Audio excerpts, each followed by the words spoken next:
in Manhattan on Thursday. Get BIN News Now on demand 24/7 on the iHeartRadio app. Red Card penalty. Score big flavor with Waba Grill's new Red Card combo for a limited time. A mini sweet and spicy chicken bowl, chili crisp dumplings, and a refreshing penalty punch for a beverage with mango popping boba. An all-star lineup for just $9.99. Only at Waba Grill.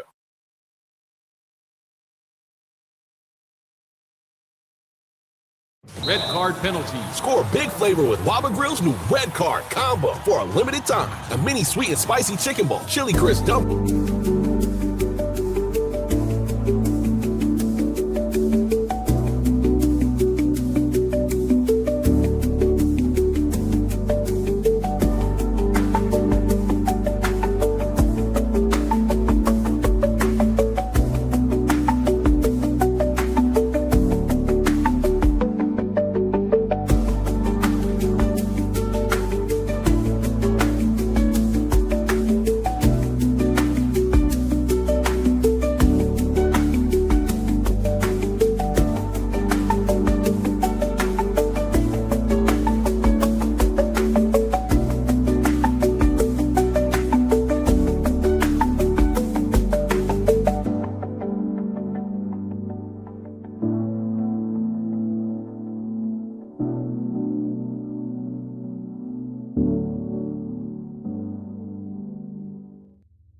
Game lead over San Diego in the NL West.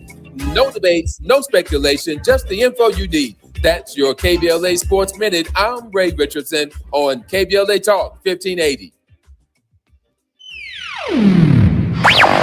All I need is one mic. With a KBLA Talk 1580 editorial, I'm Tavis Smiley. We continue our look at what is happening and what is not happening along the Destination Crenshaw corridor. Last time we talked about the promises made to this community. Today we talk about the reality on the ground, and it is not pretty. Let's start with something as basic as a visit to the vet. Customers of the local veterinary clinic right next door to this studio are forced to park blocks away and carry their sick and injured animals through conditions that no pet owner or sick animal should have to endure. Why? Because the construction has blocked access to the vet's parking lot for years now. The vet is losing clients, the vet is losing revenue, and frankly, who can blame these customers for not coming back?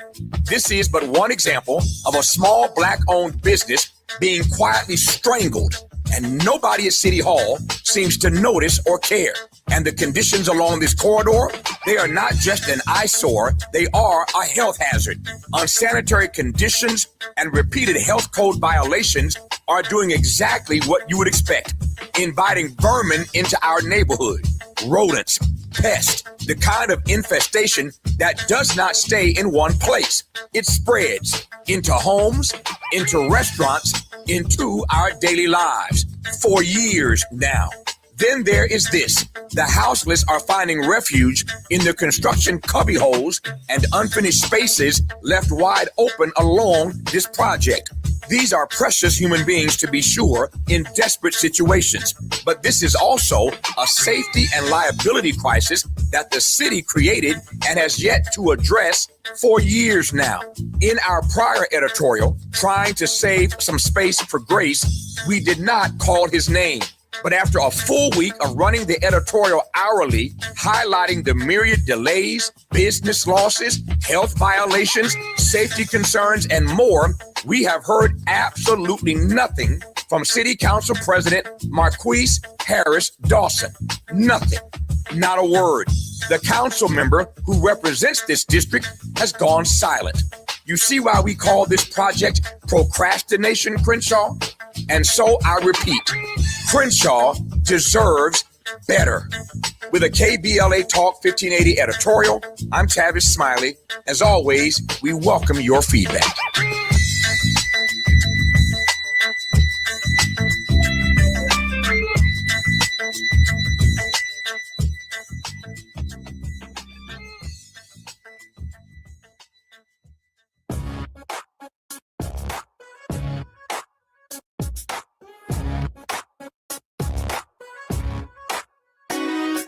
Jesse Jackson Jr. Show.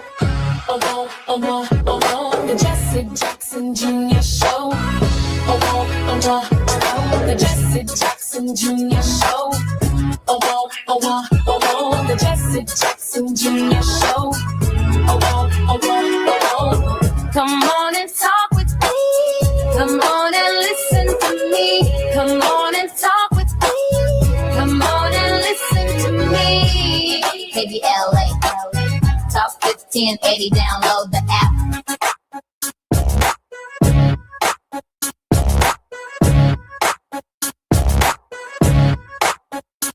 I'm Jesse Jackson. Looking forward to the Jesse Jackson Jr. Show on KBLA Talk 1580. KBLA Talk 1580 is 35, and we're celebrating it with you. Join all of your KBLA Talk 1580 hosts this Friday, June 19th, for our anniversary bash and Juneteenth celebration at the Beehive from 4 to 7 p.m. I will be in town for that event. Looking forward to meeting, shaking hands, and hugging our regular listeners. Food, drink, a DJ, dancing, games, more, plus LA Mayor Karen Bass, the one and only Luanell, the Grammy Award-winning artist Kenny Lattimore, and a few other surprises. The Beehive is the place to be this Juneteenth, and our community celebration is free, but you must register at kbla1580.com. And we're encouraging folks to ride share, but however you arrive, however you get there, you can meet us by railway. You can meet us by trailway. Just get there. We look forward to celebrating our 5th anniversary with you this coming Friday. It's Moving Mountain Monday on the Jesse Jackson Jr. Show. And in our first hour, our regular contributor is none other than Ernest Krim III. We call it In the Classroom with Ernest Krim. Ernest is an Emmy-nominated producer, public teacher, anti-racist educator, and hate crime victor who uses Black historical narratives to empower and educate through a culturally equitable lens. Ernest, welcome forward to the Jesse Jackson Jr. Show and to your show. Glad to be in your classroom. Hey, what's up, brother? Good to see you again, and happy Monday to you. Man, it's semi-happy Monday for me because as a Black man, brother, I am tired of the insults, man. I mean, the 250th anniversary of the Declaration of Independence, there's a lot as a nation that we need to reconcile, that we need to talk about, as I shared with you on many of our programs leading up to the commemoration, if you will, the so-called celebration, a celebration that will be celebrated differently in different parts of the country, depending upon your understanding and meaning of July 4th. But last night at the White House in the so-called octagon or whatever construct the president set up that the taxpayers are largely paying for, they insulted the former First Lady, Michelle Obama. And I am so outraged by it. I think Black men around the country who believe in nonviolence, who advocate for social change, who believe in America and believe in democracy are reaching a threshold on the insults. Somebody, Brother Krim, is going to get slapped in the mouth. That's what's coming. It's not going to go well, because there's enough turning the other cheek on the disrespect. And so I've been seeing increasingly on social media, more Black men standing up to white men, cussing out Black women as totally unacceptable. And I'm in that space right now because if the President of the United States at his own home, the people's home, of course, cannot issue language this day that says what occurred at his UFC event was offensive, that was beneath the dignity of what it means to be an American, and just let it sit out there and let it percolate as if it's okay to do that. Someone's going to get, and I hate to say it right here on KBLA, somebody's going to get the shit slapped out of them. I'm Jesse Jackson Jr. When we come forward, we'll have more in the classroom with Ernest Krim right here at KBLA Talk 1580. It's afternoon drive time with Jesse Jackson Jr. Only on KBLA Talk 1580.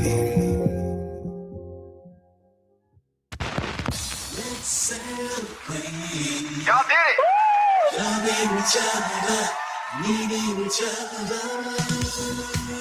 Hey, Los Angeles.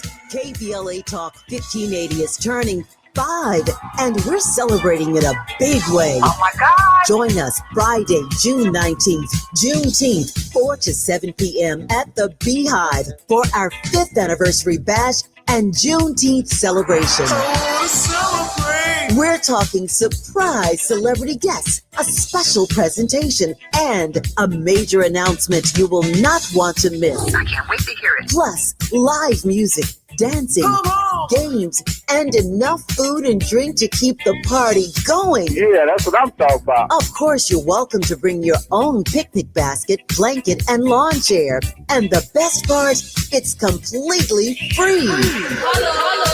But here's the thing. You've got to sign up in advance. Space is limited, so don't wait. Head to kbla1580.com right now and lock in your spot.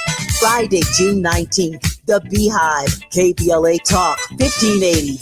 5 years strong, and we're just getting started. Happy anniversary, KBLA!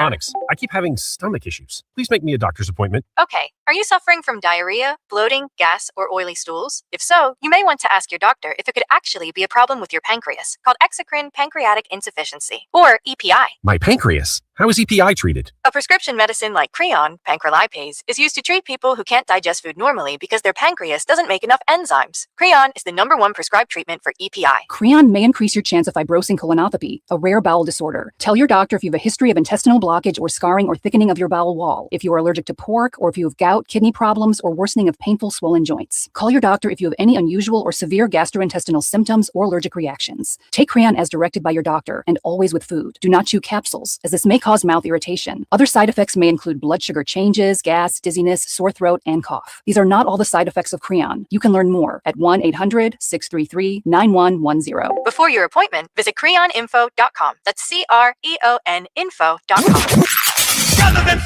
In a world full of noise, one station keeps it real. KBLA Talk 1580, where the conversation goes deeper, the voices sound like yours, and the issues that matter most to our community take center stage. Progressive, powerful, unapologetically us.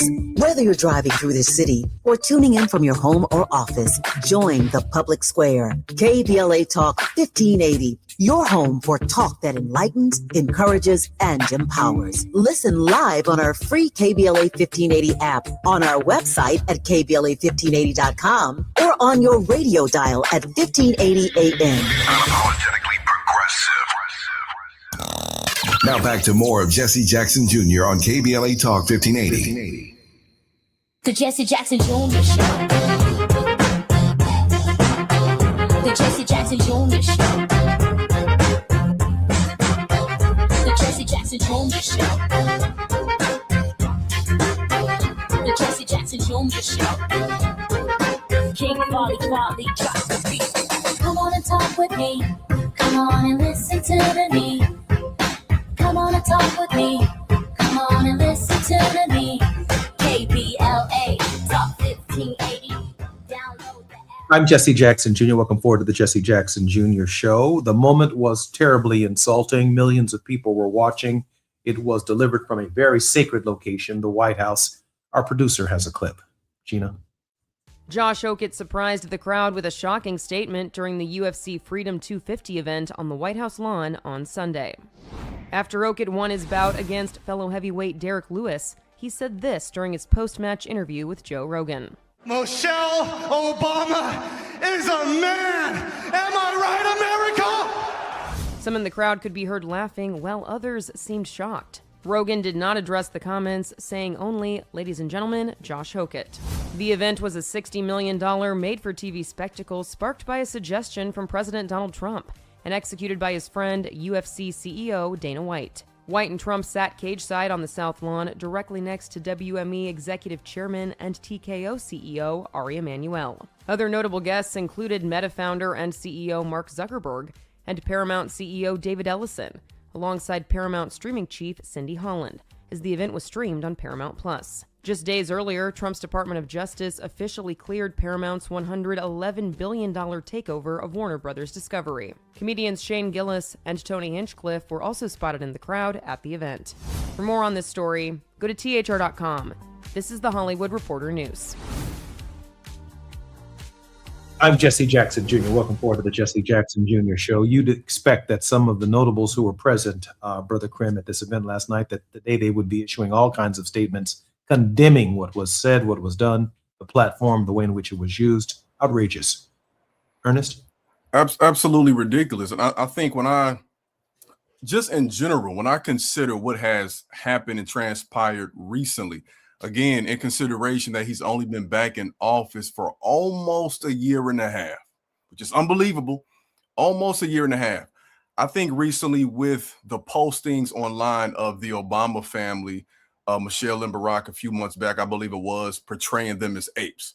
We have to look at this within that present context as well as what he has done and what America has always portrayed us for. I also think about this in connection to, and I'm not sure if many people have caught it because I know sometimes this guy isn't really on the right side of history in our community. But last week when Donald Trump went to the NBA Finals and the Knicks lost, Stephen A. Smith was pretty outspoken in saying that if they lose this game, it's Trump's fault. When Trump was interviewed after and a reporter brought it up, he immediately said, oh, Stephen A. Smith, low IQ. Low IQ. He doesn't know what he's talking about. And I bring that up because there's this connotation and association that we see, not just in the past with racist science that they used to justify our enslavement and substandard treatment, but even today, there's this connotation they make with Black people, particularly as we see with Black women now, in being inferior, substandard, subhuman, low IQ, not intelligent enough. And we have to think about what that means for what's happening now in our present dehumanization. When I see things like that, it's important for us to understand, and it's important for our kids and everybody else to get that this is a continuum. This is something that has led to this current situation that we are in contextually, politically, economically, and socially. White folks have not woken up en masse to the fact that white, conservative, wealthy men use racism to essentially extract wealth from this country. We have a trillionaire now. That should bother everybody. And I think it's very symbolic too, as I close my first statement on this, but this guy was fighting, right? He was wrestling, whatever he was doing, right? That had absolutely nothing to do with Michelle Obama. But I think that's a perfect analogy for what we have seen since this country's inception, 250 years. You're taken from everybody. And when people start to even surmise that something might not be right, you throw that monkey wrench in, but hey, oh, that's a man. Oh, wait, they're this. Oh, they're not qualified. And that jargon, that language, of course, being, interviewed by one of the most popular podcasters in our country, which is very disturbing. Let me tell you what I saw last night. I saw Jesse Owens performing in Germany at the Olympics in front of Hitler and winning the race. I saw Joe Louis fighting Max Schmeling. I saw this Hokit fighting a Black man in the White House who, as a matter of pride and honor, from my perspective, should have brought the smoke and knocked Hokit's ass out, period, in the middle of Donald Trump's celebration. The brother did not arise to that occasion. So, assuming that the fight wasn't fixed, assuming that the fight wasn't designed for Hokit to be able to give his little statement, all things being considered, it's sport. What I'm tired of is the disrespect of Black women. And I've got certain rules in my own space, even for my mother and for my sisters, how they interact with people in my presence, because depending upon their interaction, it could put me in a position where I have to smack the hell out of somebody. I mean, you be kind and be friendly, but there's a point where too friendly becomes contemptuous. There's a point where when you get in someone's space, there's familiarity. I think it was Shakespeare who said familiarity can breed contempt. You get too comfortable with people, then they remind you of your place, and you want to smack the hell out of them. That's true. And so people in my space, right, who have to be real careful, not because they desire to be talking to someone in the space or doing something in the space, but they have to gauge my reaction that if they are disrespected, I then, as a man, have to stand up and put my foot in somebody's ass. That's true. Yes. That's true. And so I strongly encourage people in my space, mama, my sisters, or anybody else, don't put me in a position in playing around with this white man where I'm going to be up on TMZ or brought up on charges because my insult level is of such that I'm not going to listen to that. Let's just keep it moving. Let's keep going on. We're on down the road. That's part of the calculation of what it means to be a black man. But then there are times when this white man takes a privilege that is not his own, and there is no way on God's earth that he leaves with his teeth. There's no way. And I know that to be the truth from the relationships I've been in all of my life. I know this to be the truth. Ernest, now, I don't know if you teach that in the classroom, but tell me, am I wrong for saying what I've just said? Oh, absolutely not. Absolutely not. I think there has to be a line that we all draw. I think that we teach our kids, we teach, people we interact with to always be respectful to folks and always treat others the way you want to be treated.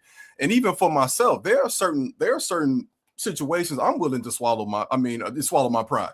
But when it comes to a disrespect for the women in our lives, whether it be wives, significant others, whether it be our sisters, mothers, grandparents, daughters, I think especially when it comes from a man, there has to sometimes be a statement made, right? And I think that as men, especially black men, we understand that on a level in which that it maybe isn't often talked about publicly, but there is an understanding. And I think that if our women don't feel safe in public spaces, then that's something that we have to do better. I was recently canvassing in Chicago, and I was speaking to a black woman, just telling them about an event we had coming up.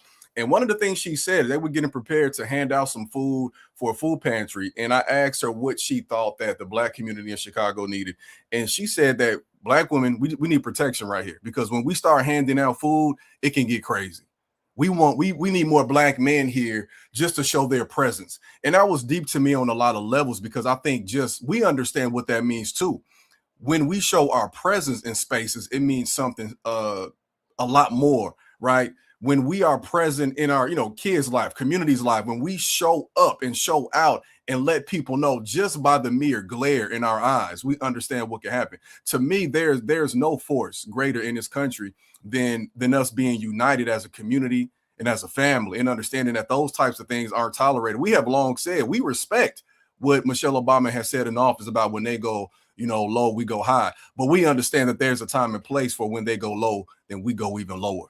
I was on the floor of the Congress of the United States, sitting just across the aisle from Joe Wilson when he called Barack Obama a liar during the State of the Union address. I was in a position to hold my own continence, but everything in me wanted to get up, since that was the first time in the history of the State of the Union a member of Congress interrupted the chief executive of the country in that way, and deal with him in real time. It would have been a national spectacle. You'd still be talking about it to this day if I had done that. So I had to reserve myself. But I know what my own personal limitations are. I'm sure, Dr. Krim, you know exactly what your own personal limitations are. So even if you're with your wife or your girlfriend or your significant other, or with your mother or with your daughter, or you're with your kids, there is a point where the people who are in your space have to understand that the person you are with has limitations themselves. And being friendly with someone who ain't your friend, who ain't trying to be friendly, who disrespects you, you may not respond the way you want to respond, but you now put me on TMZ because I'm coming at that behind, man. Mm-hmm. I mean, I'm trying, and I have consistently, this being the 5th anniversary of KBLA, to be nonviolent, to be thoughtful in my response, to be careful, to be measured, etc. But there is a threshold, even for Martin Luther King Jr., when someone hurled an insult or pushed, either accidentally or even purposefully, his own child. And Dr. King's reaction was like that of a father. Virulent, serious, and very aggressive, because the act of violence was perpetuated against his child. Then on another occasion in Marquette Park in the city of Chicago, Martin Luther King Jr. had been marching. His family was not present. When a woman spit on him, and he did spit in his face, I think. He did not attack her. They held another march, as I understand it, a week later.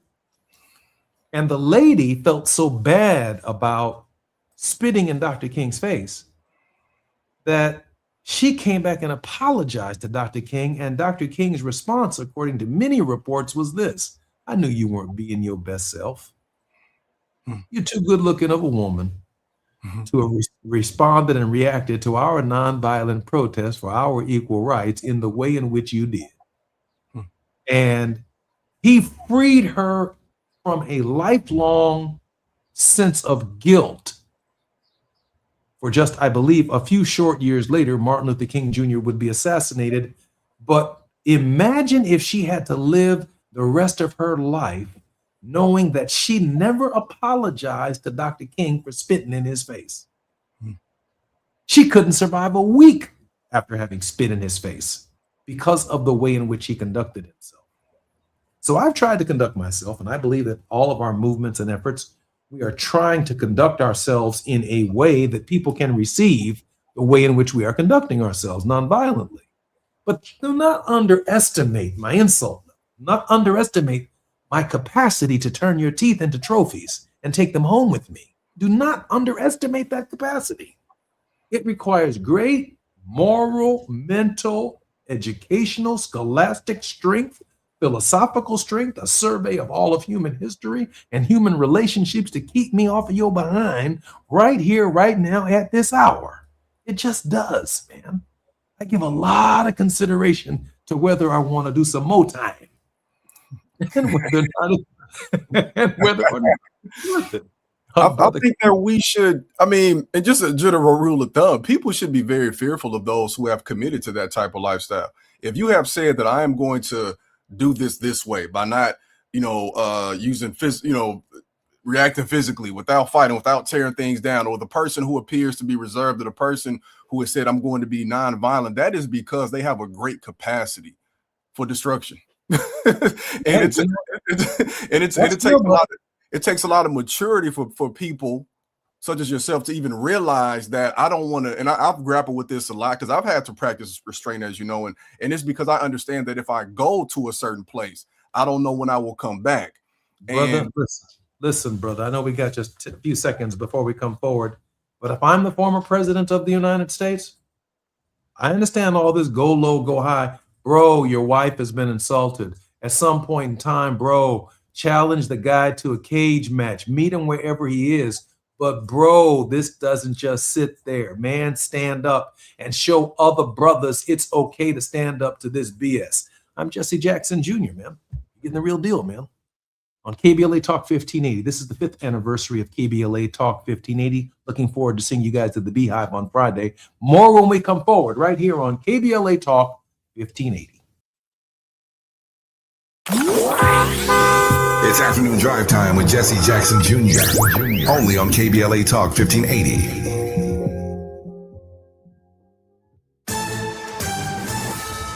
I'm Amber Payton with BIN News Now. Florida Senators Rick Scott and Ashley Moody joined other officials at the Florida Holocaust Museum to denounce 2 scheduled Kanye West concerts. Raymond James Stadium is a publicly funded venue. Taxpayers should have a say in what happens. It's actually their money. West is scheduled to perform June 26th and 28th after previously apologizing in a Wall Street Journal ad. Jury selection is beginning in Peyton Gendron's federal death penalty trial. He's already serving life without parole for killing 10 black people in the 2022 racist mass shooting at a Buffalo Tops supermarket. Jurors will decide if he should be executed. And former President Barack Obama and former First Lady Michelle Obama are in Chicago ahead of the grand opening celebration for the Obama Presidential Center on the South Side. The Obama Foundation is a nonprofit collaborator of the Black Information Network. Get BIN News Now on demand 24/7 on the iHeartRadio app. Red card penalty. Score big flavor with Baba Grill's new Red Card Combo for a limited time. A mini sweet and spicy chicken bowl, chili crisp dumplings, and a refreshing penalty punch for a beverage with mango popping boba. An all-star lineup for just $9.99. Only at Baba Grill. This is the KBLA Sports Minute with Ray Richardson. Very interesting day for the World Cup here in Los Angeles. Tonight at 6 at SoFi Stadium in Inglewood, Iran makes its World Cup debut. Iran takes on New Zealand in a first-round matchup. With Iran involved in a military conflict with the U.S., a lot of eyes will be on this match to see how the Iranian team will be received at SoFi. Last week, U.S. customs officials banned 14 members of Iran's traveling party from entering the U.S. The Iran-New Zealand match will have live coverage on Fox Sports 1 or Telemundo. The Dodgers are back in town tonight to start a 3-game homestand against Tampa Bay. The Dodgers lost 2 of 3 in Chicago to the White Sox. The 3-game series on the South Side averaged 38,000 fans. The White Sox are in first place in the American League Central. The Dodgers are 18 games over 500 and have a 7-game lead over San Diego in the NL West. No debates, no speculation, just the info you need. That's your KBLA Sports Minute. I'm Ray Richardson on KBLA Talk 1580.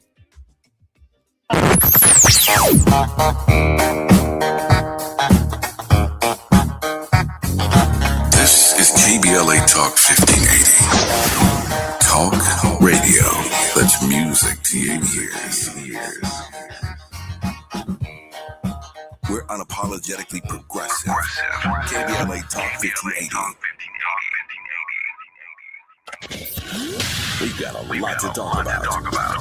I'm Reverend Gerald, the life coach. Is someone you love struggling with addiction and mental illness? Is improving your family's health important? Want to leave a legacy that your family can grow? Are you ready to enhance your perception of life experiences? Then wake up weekends at 7 a.m. with Urban Family Focus and get the wisdom, opportunity, resources, and motivation to live your best life. Join the conversation on Urban Family Focus Saturday and Sunday at 7 a.m. Unapologetically progressive. KBLA Talk 1580. We've got your black. Going to a World Cup match in LA this summer? Ditch the parking stress and ride Metro. With direct service from across LA County, it's the easy way to get there for just $1.75 each way. Don't be anxious or confused about AI. Take control of your career when you get the skills to tackle real business problems and design specialized solutions. HR Dive reported that entry-level talent with applied AI credentials can receive up to a 25% salary boost. But where do you find training that you can trust? Future-proof your career and deliver more value with Humans Lead the Way AI. Their hybrid learning courses use practical definitions, real-world examples, and strategic insights to help you and your team understand AI with confidence. No magic, no hacks, no shortcuts. Just practical knowledge that helps you use AI more successfully. Don't wait. AI can never replace people who know how to use it well. Register for courses today at humansleadtheway.com. That's humansleadtheway.com. All I need is one mic. With a KBLA Talk 1580 editorial, I'm Tavis Smiley. We continue our look at what is happening and what is not happening along the Destination Crenshaw corridor. Last time we talked about the promises made to this community. Today we talk about the reality on the ground, and it is not pretty. Let's start with something as basic as a visit to the vet. Customers of the local veterinary clinic right next door to this studio are forced to park blocks away and carry their sick and injured animals through conditions that no pet owner or sick animal should have to endure. Why? Because the construction has blocked access to the vet's parking lot for years now. The vet is losing clients, the vet is losing revenue, and frankly, who can blame these customers for not coming back? This is but one example of a small Black-owned business being quietly strangled and nobody at City Hall seems to notice or care. And the conditions along this corridor, they are not just an eyesore, they are a health hazard. Unsanitary conditions and repeated health code violations are doing exactly what you would expect, inviting vermin into our neighborhood. Rodents, pests, the kind of infestation that does not stay in one place. It spreads into homes, into restaurants, into our daily lives for years now. Then there is this. The houseless are finding refuge in the construction cubbyholes and unfinished spaces left wide open along this project. These are precious human beings, to be sure, in desperate situations. But this is also a safety and liability crisis that the city created and has yet to address for years now. In our prior editorial, trying to save some space for Grace, we did not call his name. But after a full week of running the editorial hourly, highlighting the myriad delays, business losses, health violations, safety concerns, and more, we have heard absolutely nothing from City Council President Marquise Harris Dawson. Nothing. Not a word. The council member who represents this district has gone silent. You see why we call this project procrastination, Crenshaw? Josh Hokett surprised the crowd.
While you're stuck in traffic, we can at least bring you up to speed on the news of the day. You're listening to Jesse Jackson Jr. only on KBLA Talk 1580.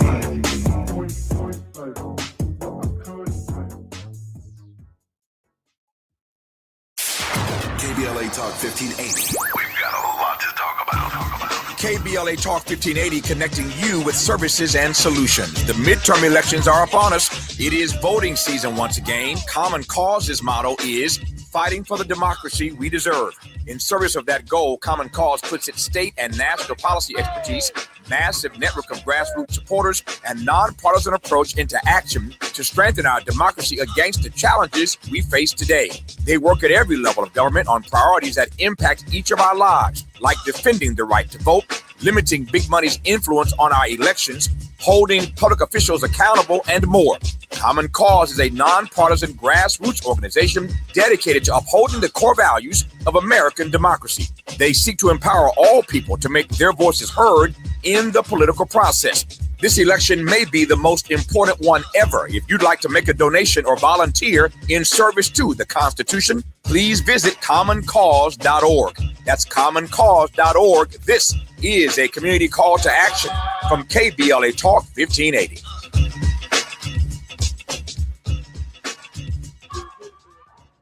If you're an African American mom who is pregnant or have a baby under 6 months old, you deserve care that lifts, listens, and lasts. Black Infant Health is for you. It's a free program with individual support, group sessions, and resources to start your mothering journey. BIH makes space for moms and their families to create community. Learn more about the programs in Los Angeles County. Check us out at blackinfanthealth.org. Getting around LA doesn't have to cost a lot. Metro has fares that fit every budget. 20 free rides for qualified riders through the Life Fare program. Free passes for students with GoPass and affordable options for everyone in between. Wherever you're going, Metro's got you covered. Visit metro.net/fare programs. The Jesse Jackson Jr. Show. The Jesse Jackson Jr. Show. The Jesse Jackson Jr. Show. The Jesse Jackson Jr. Show. King Volley, drop the beat. Come on and talk with me. I'm Jesse Jackson Jr. You're listening to the Jesse Jackson Jr. Show on KBLA Talk 1580. We are turning 5, and we're celebrating with you. Join all of your favorite KBLA Talk 1580 hosts this Friday, June 19th, for our anniversary bash and Juneteenth celebration at the Beehive from 4 to 7 p.m. I will be in Los Angeles, California for that celebration. Food, drink, a DJ, dancing, games, more. Plus, LA Mayor Karen Bass, the one and only Luenell, Grammy Award-winning artist Kenny Lattimore, and a few other surprises. The Beehive is the place to be this Juneteenth, and our community celebration is free, but you must register at kbla1580.com, and we're encouraging folks to ride share. But however you arrive, just get there. We look forward to celebrating our 5th anniversary with you this Friday. Daniel D. Honor Mode writes, the threshold when somebody insults you or tries to push you lands strongly. However, in my honor code framework, a little pause can dismiss reacting in a way that honors composure under pressure. I agree. We've been pausing for about 250 years of taking insults. And now that we are on our own 2 feet, our spines are not bent over, we're not shuffling, we're not dancing. When we are disrespected on the scale that we are being disrespected, there are consequences. It's almost as if somebody said something about your mama. It doesn't get to stand. At some point in time, we need a national example of shut your mouth. Or how about this? Keep my mama's name or my wife's name, as one famous actor once said, out of your mouth. That's okay with me. Ernest, welcome forward to the Jesse Jackson Jr. Show. Thanks again for having me, brother. Ernest, we have about 2 minutes before we come forward.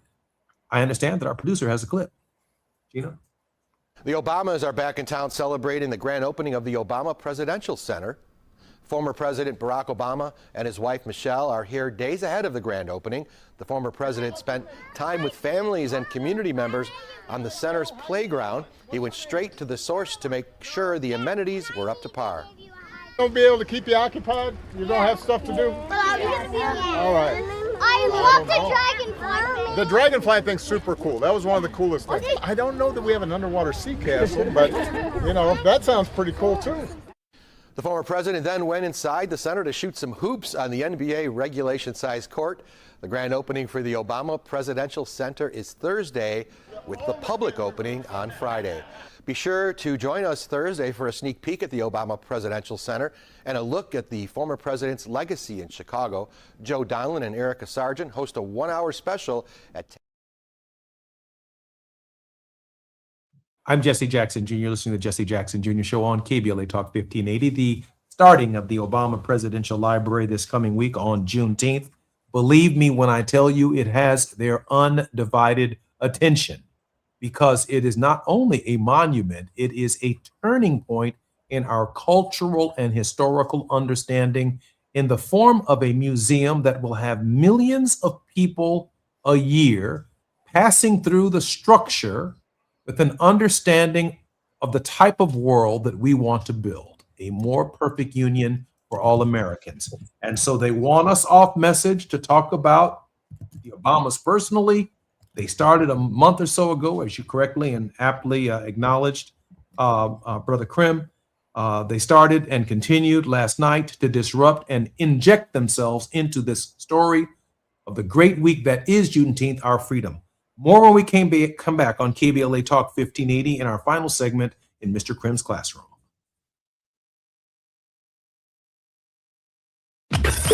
While you're stuck in traffic, we can at least bring you up to speed on the news of the day. You're listening to Jesse Jackson Jr. only on KBLA Talk 1580.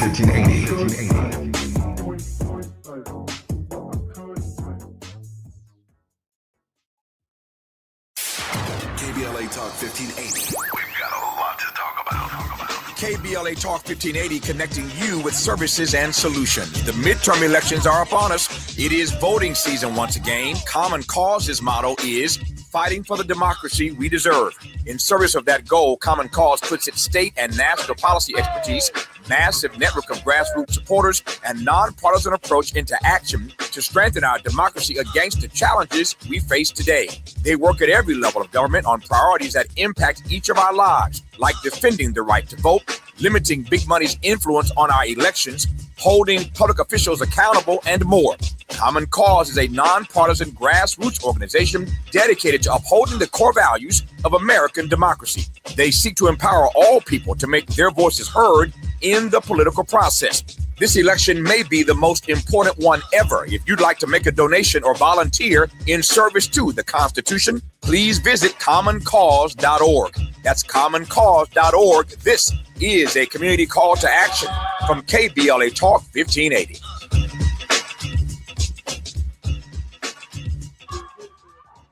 If you're an African American mom who is pregnant or have a baby under 6 months old, you deserve care that lifts, listens, and lasts. Black Infant Health is for you. It's a free program with individual support, group sessions, and resources to start your mothering journey. BIH makes space for moms and their families to create community. Learn more about the programs in Los Angeles County.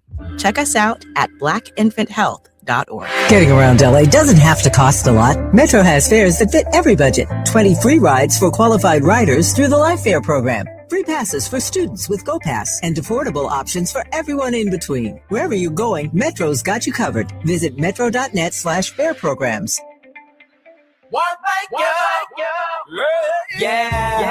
The California Crusader newspaper would like to thank all of our subscribers for their support throughout the years, proudly serving the South Los Angeles and South Bay areas for more than 40 years. The California Crusader is a multicultural, Black-owned, adjudicated newspaper that focuses on providing newsworthy information to the people in our community.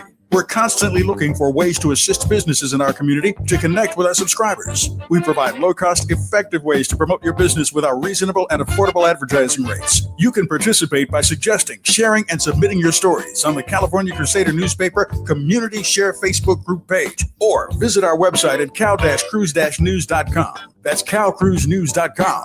Then click on the Submit Now button located on the top right corner of the homepage, or text CCN to 42828. Again, text CCN to 42828. The California Crusader newspaper, working together to build a better community for our future. Subscribe today. Now back to more of Jesse Jackson Jr. on KBLA Talk 1580. The Jesse Jackson Jr. Show. The Jesse Jackson Jr. Show. The Jesse Jackson Jr. Show. The Jesse Jackson Jr. Show. King Folly, drop the beat. Come on and talk with me. Come on and listen to me. Come on and talk with me. Come on and listen to me. KBLA Talk 1580. I'm Jesse Jackson Jr. Welcome forward to the Jesse Jackson Jr. Show. In the next hour, The Faith Not to Fall with Reverend Terry Hord Owens, our contributor. And in this hour, we are in Mr. Krim's classroom, but we have breaking news. Breaking news at this very moment. Within the last 10 minutes, California Governor Gavin Newsom announced that he and his wife, Jennifer Cybele Newsom, are under investigation by the Department of Justice. Newsom claims the probe is politically motivated, accusing the Trump administration of targeting him because of his potential future presidential ambitions. The claim: Newsom publicized the investigation himself, stating federal authorities are looking into him and his wife. The context: he asserts the Department of Justice is being weaponized to attack him and has vowed to push back heavily against any administration actions targeting state figures. Recent state actions and the budget, revised budget, Newsom's latest budget proposed to aims to close California's structural deficit, eliminating the shortfall down to zero without relying on tax increases on working families. The budget pushback, the proposal has drawn criticism from advocates and unions over proposed spending cuts to education, healthcare, and welfare programs and other initiatives. He recently expanded California's aerial firefighting fleet with new air tankers and authorized the allocation of $46 million in funds for coastal contamination. There is presently no allegations or informations about what the Department of Justice is investigating. We're expecting momentarily for a closer look at his remarks regarding the DOJ investigation, what else it is that the governor of the state of California will reveal about this investigation, and or whether or not the United States Attorney's Office here in the state of California will share with us what the nature of the probe is. Again, Governor Gavin Newsom acknowledging just now that he and his wife are being investigated by the Department of Justice. And of course, Governor Newsom claiming that this is politically motivated. Mr. Krim, your initial thoughts about the launch of this investigation? My initial thought is, just like in our situation, you target those you perceive to be a threat, or even you target those who you know to be a threat. They should be investigating their president, but instead they're flipping it completely. Again, this is narrative warfare. So they have the position to create the narrative because they're at the highest office in the land. So they can make anybody that is a Democrat, a liberal, anybody that's left-leaning or just not agreeing with him appear to be what's wrong with this country. Because if you are against him or really just against what he's doing and what he stands for, then in essence to them, you are anti-American. And that's the narrative that we have to change and we have to flip, because there's nothing that should be more anti-American than going against somebody who might potentially run, who is closely aligned to what our values are as opposed to what we have now. It's ridiculous. You know, I can only state it once again that Governor Gavin Newsom has announced preemptively that he and his wife, Jennifer Cybele Newsom, are under investigation by the Department of Justice. He is a little light on facts right now. We don't know what it is that the governor knows that we do not know, but we do expect to hear more from the governor's office shortly in the state of California. Clearly shocking news to the Democratic Party's establishment across the country, especially if there's any there, but it's hard to imagine that a person who's not only been vetted by the people of the state of California, but who's carried himself exemplarily across the state and across the country, a leading contender for president of the United States, is certainly suggesting that the Department of Justice has now been weaponized and has turned its attention to Governor Gavin Newsom. Expect more on this breaking news right here at KBLA Talk 1580 for the next several hours and maybe for the next several days. I do not separate it, however, Brother Krim, from the narrative that is Juneteenth, the narrative that is heading into the July 4th celebration on one side of town and commemoration on the other side of town. And I make the distinction between celebration and commemoration. We find ourselves commemorating because this July 4th is unlike last July 4th, which is unlike last July 4th, because every July 4th that we live in this country as Black people, it gets a new definition that has nothing to do with July 4th, 1776, which don't nobody want to return to, given what we were experiencing on that date. So we're really discussing the July 4ths after 1863, after the Emancipation Proclamation, where we all felt some sense of what it meant to be an American. But that very definition is changing, Ernest, as we speak. Oh, yeah. It's a reminder to me, you know, when you think about that 2-week period, honestly, right, between June 19th and July 4th, that is, to me now, a great time of reflection of the promises that are still owed to us and all residents of this country and the work that we still have to do. And I think that I'm glad you made that distinction between commemoration and celebration, because it looks different. And we even know for us in our community, for those of us who weren't living in the, near Galveston and weren't maybe as privy to Juneteenth growing up, we would always even acknowledge July 4th as our own day of coming together as family, because even if we did not acknowledge July 4th for what it was supposed to represent, we understood that was one of the rare times over the summer that everybody had off, So I think we are in that moment now where we have to continue to redefine what this means to us by Sankofa, by going back to move forward and not get so caught up in the celebratory nature that we forget all of the work that must be done, because we have been taken back in many ways to 1776. I mean, where we are broadcasting from, brother, there was even like I saw a cross burning in the middle of Chicago a couple weeks back, and to me it feels less like we're going towards 250 and more like we're going towards the 50th anniversary of America, or maybe even isn't that something? It's like, are we 250 or 150? Yeah, let me throw this out at you, because I know we're coming to the end of your show. It seems to me that I would have liked to have seen more Democrats right now pushing back on the administration for its silence on the insult hurled at Michelle Obama. And I think in this hour, as the narrative is now changing to Governor Gavin Newsom, that the same people could issue another release today pushing back on the weaponization of the Justice Department, especially other presidential contenders, because it's hard to imagine that if the DOJ is now targeting Gavin Newsom, you've got to believe in Illinois that the DOJ will soon announce an investigation into J.B. Pritzker. Mm-hmm. And it will announce an investigation into Pete Buttigieg. Yeah. And it will announce an investigation into Kamala Harris. It's just a matter of time as the Justice Department continues to be weaponized, whether or not they share with us what the basis of the probable cause is. Yeah. What is the basis of the investigation?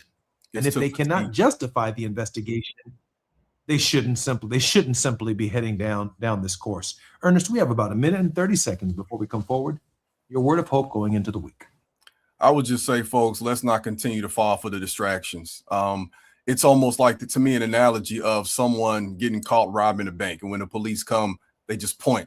I'll say, but those folks over there, they're black, though. That's who you should be paying attention to. And that's what encapsulates what has distracted this country for 250 plus years. Not focusing on the real issue, but the way you have been conditioned to view blackness and view even just an idea of a liberal mind state. If we can't come together over something like this, then what does it mean moving forward? And I want to also say, to the point of the Obama Center, I think one thing that we should also reference to is the fact that when you are so committed to your purpose, as the Obamas have been for so long, remarks like that might not even touch your radar, because whether they know it or not, and it's not like they needed this, you just helped promote what they're doing even more. It's a beautiful place to go. And I think he built in part a monument to his love, to his wife, and to his community, while we have somebody in office that is hell-bent on tearing us down. And I think that speaks volumes to who he stands for as a person. We've been in the classroom with Mr. Ernest Krim. When we come forward in just a moment, Reverend Terry Hord Owens, The Faith Not to Fall, on the Jesse Jackson Jr. Show. Breaking news. Governor of California, Governor Gavin Newsom, has just announced that he is under a probe, he along with his wife, from the Department of Justice in what apparently and clearly seems to be the weaponization of a leading presidential candidate for the Democratic Party. I'm Jesse Jackson Jr. You're listening to the Jesse Jackson Jr. Show on KBLA Talk 1580. KBLA 1580 Santa Monica. I'm Amber Payton with BIN News Now. Florida Senators Rick Scott and Ashley Moody joined other officials at the Florida Holocaust Museum to denounce 2 scheduled Kanye West concerts. Raymond James Stadium is a publicly funded venue. Taxpayers should have a say in what happens. It's actually their money. West is scheduled to perform June 26th and 28th after previously apologizing in a Wall Street Journal ad. Jury selection is beginning in Peyton Gendron's federal death penalty trial. He's already serving life without parole for killing 10 black people in the 2022 racist mass shooting at a Buffalo Tops supermarket. Jurors will decide if he should be executed. And former President Barack Obama and former First Lady Michelle Obama are in Chicago ahead of the grand opening celebration for the Obama Presidential Center on the South Side.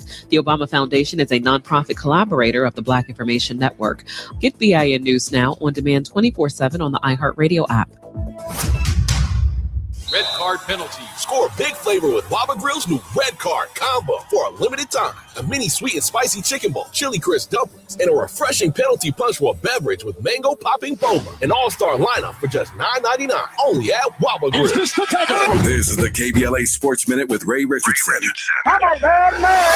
Very interesting day for the World Cup here in Los Angeles. Tonight at 6 at SoFi Stadium in Inglewood, Iran makes its World Cup debut. Iran takes on New Zealand in a first-round matchup. With Iran involved in a military conflict with the U.S., a lot of eyes will be on this match to see how the Iranian team will be received at SoFi. Last week, U.S. customs officials banned 14 members of Iran's traveling party from entering the U.S. The Iran-New Zealand match will have live coverage on Fox Sports 1 or Telemundo. The Dodgers are back in town tonight to start a 3-game homestand against Tampa Bay. The Dodgers lost 2 of 3 in Chicago to the White Sox. The 3-game series on the South Side averaged 38,000 fans. The White Sox are in first place in the American League Central.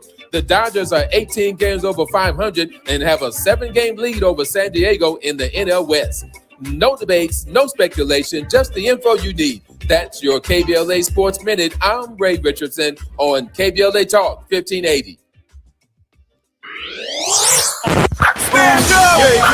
When the story gets twisted, who's going to tell the truth? When they cut the microphones, who's still talking? When history gets rewritten, who remembers what really happened? We do. KBLA Talk 1580. Black media isn't just important right now, it's essential. Because when mainstream outlets move on, we stay. When the headlines ignore our communities, we don't. When decisions are being made that affect Black lives in our schools, our neighborhoods, our economy, KBLA is in the room. This is more than radio. This is a lifeline, a record, a rallying cry. Black stories, Black voices, Black power. The heat is on. On the air and in the culture. KBLA Talk 1580. Stay connected. Stay informed. Stay loud. Stand up!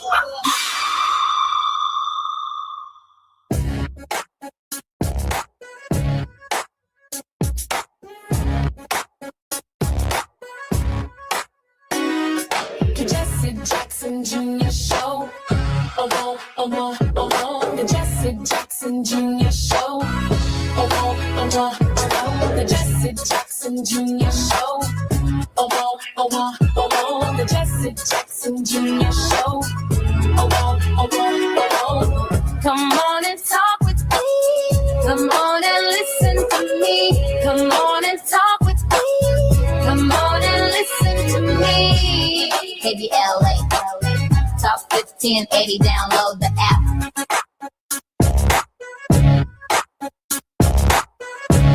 I'm Jesse Jackson Jr. You're listening to the Jesse Jackson Jr. Show on Moving Mountain Mondays right here at KBLA Talk 1580. KBLA 1580 is turning 5, and we're celebrating it with you. Join all of your favorite KBLA Talk Show 1580 hosts this Friday, June 19th, for our anniversary bash and Juneteenth celebration of the Beehive from 4 to 7 p.m. Food, drink, a DJ, dancing, games, and more.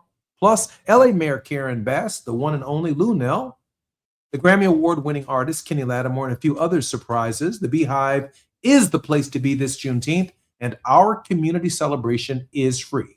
But you must register at KBLATalk1580.com, and we're encouraging other folks to rideshare. But however you get there, however you arrive, just get there. We look forward to celebrating our 5th anniversary with you this Friday. I very much look forward to meeting some of our regular listeners for the first time at KBLA, our 2nd anniversary here at KBLA, but the 5th anniversary of our station. The Faith Not to Fall is brought to us along with our regular contributor, Reverend Terry Hort Owens. Reverend Teresa Terry Hort Owens is the general minister and president of the Christian Church, Disciples of Christ in the United States and Canada, an author and advocate for the church living out its calling. She's the first person of color, second woman to lead the denomination since her election in 2017. Reverend Terry Hort Owens' ministry actively reflects the disciples' priority of being an anti-racist church, being a movement for wholeness, welcoming all to the Lord's table as God has welcomed us. Reverend Terry Hoard Owens, welcome forward to the Jesse Jackson Jr. Show. Oh, welcome. It's welcome to you too. It's so good to be here. Always good. Reverend Owens, every now and then we get the opportunity to break news at KBLA before the other hosts on the station have the opportunity to do so. Within the last 20 minutes or so, Gavin Newsom has now acknowledged that he is under an investigation by the Department of Justice. He, along with his wife, Jennifer Cybele Newsom, are under an investigation, details of which have not been revealed to all of us. But it certainly seems to fit the pattern of the weaponization of the Justice Department by Donald John Trump against political opponents. Madam President, your initial thoughts on the investigation that is a little light on facts right now and even light on allegations, but certainly an acknowledgement by the potential alleged defendant certainly suggests that there is a process that is underway. Madam President. Well, I think I saw that too on I think I subscribe to every possible news alert there is. my phone is always blowing up, but I'm disappointed, but certainly not surprised. This does, as you say, fit a pattern, and the fact that that Governor Newsom implies that his wife is being included also fits a pattern of misogyny and this really odious attempt to try to carve families, women, and what that all looks like by doing. His wife, I understand, has been really active in issues and efforts that lift up and empower women and girls. So I'm not surprised at all. And I did hear you say at the end of your session with Mr. Krim that it's only a matter of time before other people. I mean, this is what happens. And I wish the media would talk more about what qualified psychiatrists are saying about the kind of dementia that Mr. Trump has. It's frontal temporal dementia, which removes any filters and further exaggerates, right, the tendencies that one already has. And so it's frightening that we keep seeing this happen. It's you wish the courts would step in and hopefully whatever's brought will be dismissed. He's had some trouble trying to make some of these things stick. But it's frightening, but it's also not surprising. It certainly is. And here's my experience, my personal experience with probable cause in the United States, and some people are going to learn probable cause the hard way, is it starts with an allegation. It may start with something you did not do.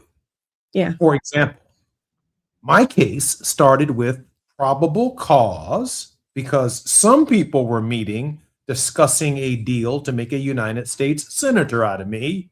Mm-hmm. Nothing that I authorized, but they got caught trying to navigate positioning me publicly for the United States Senate in 2007 after Barack Obama had been elected president of the United States. Mm-hmm. It wasn't something I authorized. It wasn't something I had knowledge of. Right. But my name was mentioned, and that was sufficient probable cause to begin an investigation. And long before I'm charged in 2012, the investigation was taking 4 years to end the probable cause. And it was painful. It was expensive. It was taxing.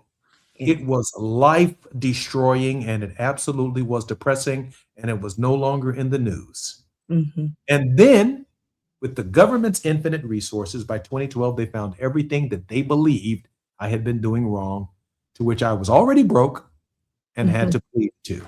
Mm-hmm. So investigations in America start in one place, but they end up somewhere else. Yeah.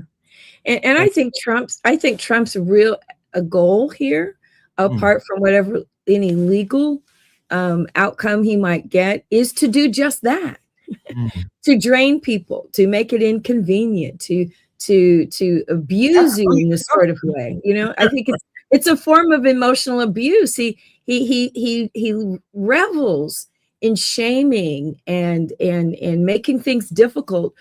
He revels in taking revenge, and I think whatever he can do to make the people who have opposed him uncomfortable, or to really hurt in some kind of way, even though it's unjustified. I think he revels in that.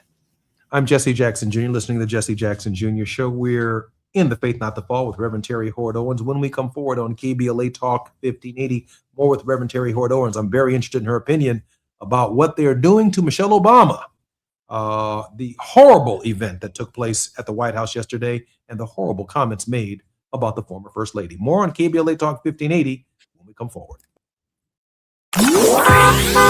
It's afternoon drive time with Jesse Jackson Jr. Only on KBLA Talk 1580.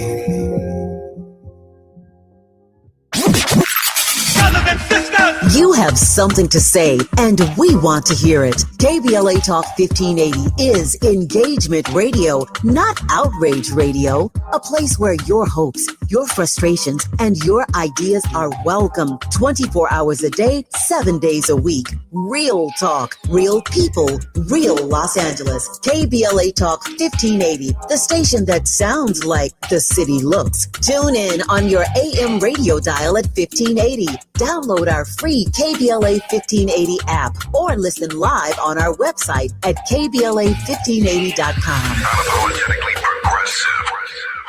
Onyx, I keep having stomach issues. Please make me a doctor's appointment. Okay, are you suffering from diarrhea, bloating, gas, or oily stools? If so, you may want to ask your doctor if it could actually be a problem with your pancreas, called exocrine pancreatic insufficiency, or EPI. My pancreas? How is EPI treated? A prescription medicine like Creon, pancrelipase, is used to treat people who can't digest food normally because their pancreas doesn't make enough enzymes. Creon is the #1 prescribed treatment for EPI. Creon may increase your chance of fibrosing colonopathy, a rare bowel disorder. Tell your doctor if you have a history of intestinal blockage or scarring or thickening of your bowel wall, if you are allergic to pork, or if you have gout, kidney problems, or worsening of painful swollen joints. Call your doctor if you have any unusual or severe gastrointestinal symptoms or allergic reactions. Take Creon as directed by your doctor, and always with food. Do not chew capsules, as this may cause mouth irritation. Other side effects may include blood sugar changes, gas, dizziness, sore throat, and cough. These are not all the side effects of Creon. You can learn more at 1-800-633-9110. Before your appointment, visit creoninfo.com. That's CREON info.com. Let's celebrate. Y'all did it! Loving each other, needing each other. Hey, Los Angeles. KBLA Talk 1580 is turning 5, and we're celebrating it a big way. Oh my God! Join us Friday, June 19th, Juneteenth, 4 to 7 p.m. at the Beehive for our 5th anniversary bash and Juneteenth celebration. We're talking surprise celebrity guests, a special presentation, and a major announcement you will not want to miss. I can't wait to hear it. Plus, live music, dancing, games, and enough food and drink to keep the party going. Yeah, that's what I'm talking about. Of course, you're welcome to bring your own picnic basket, blanket, and lawn chair. And the best part, it's completely free.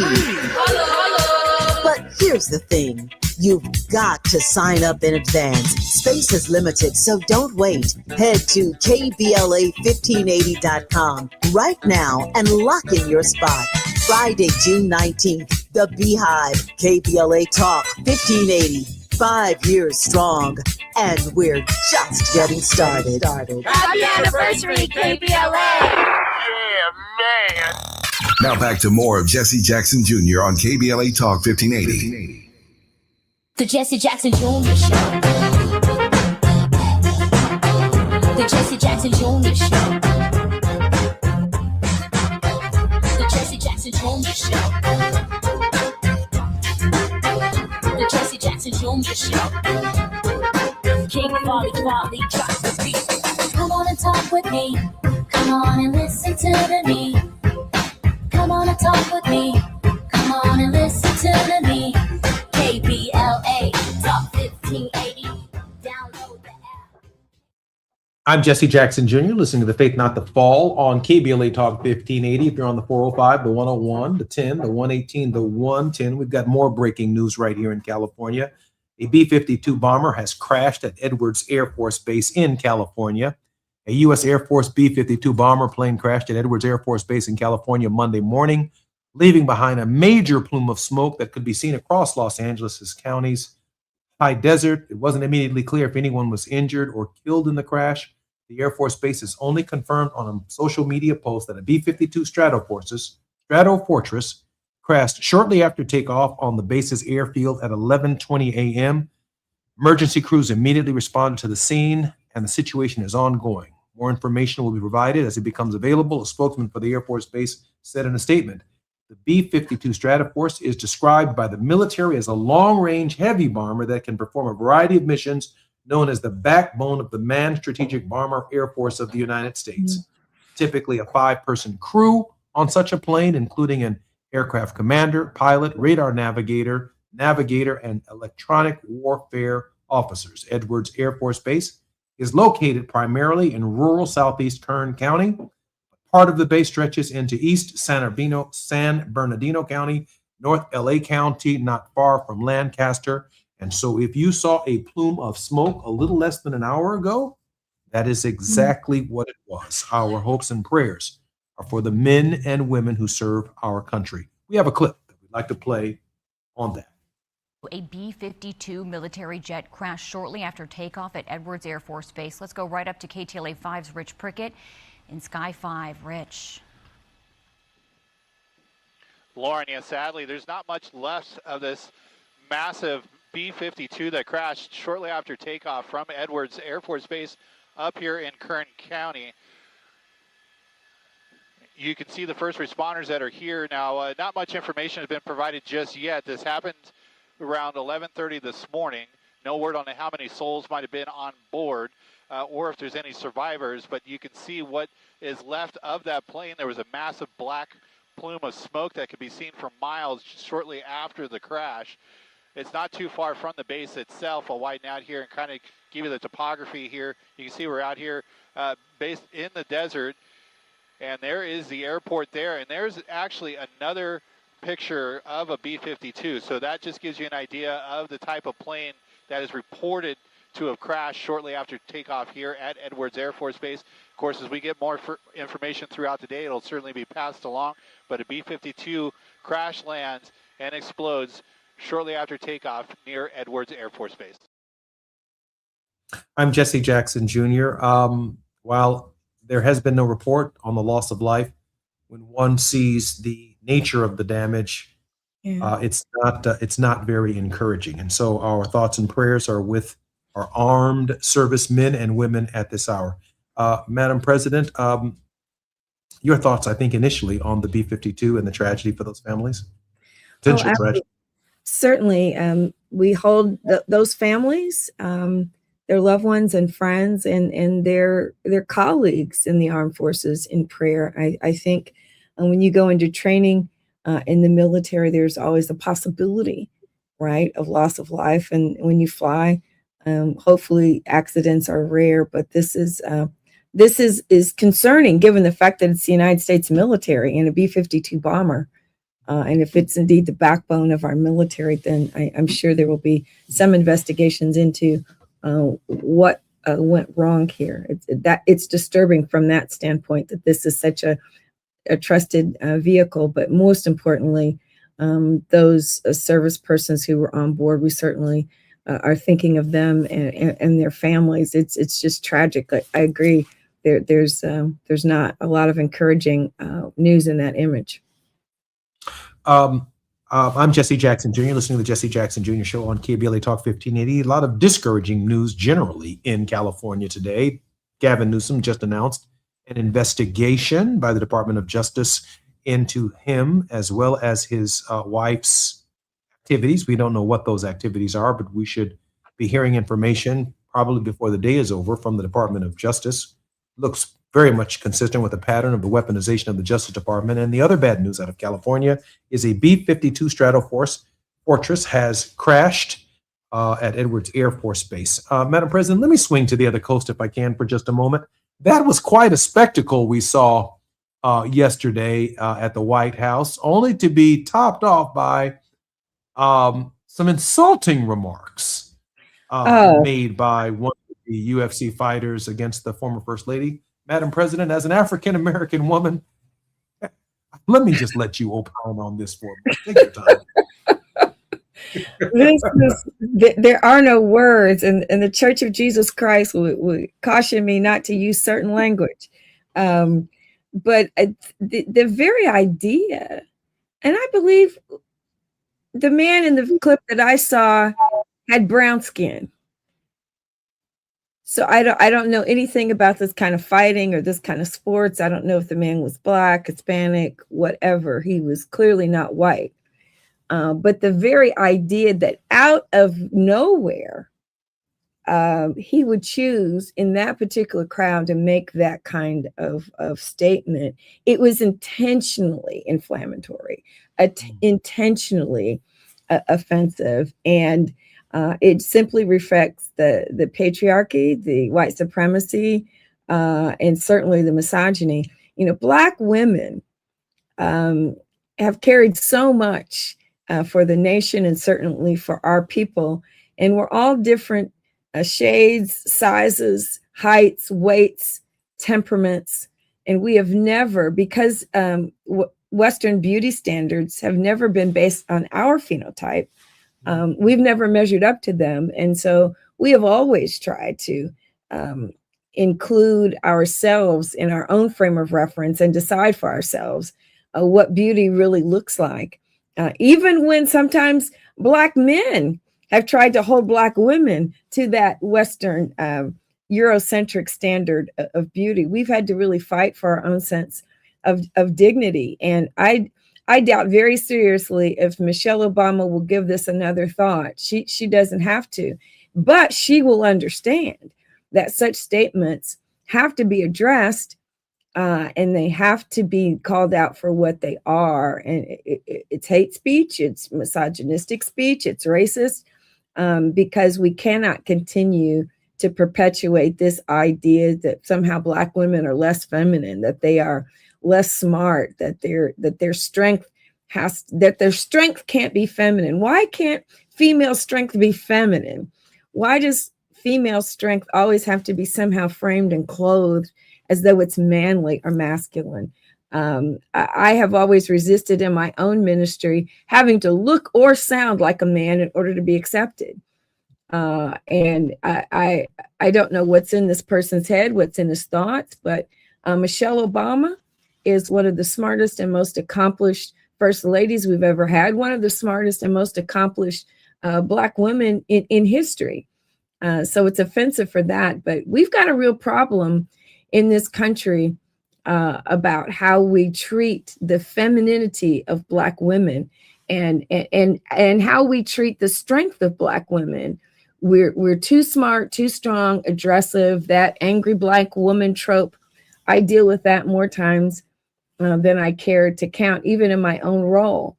You can't be too clear of your own thoughts and opinions. You can't be too sure. If you're not appearing to need help from somebody else, then somehow you're too smart or you think too highly of yourself. So our strength has never been easily received by anybody.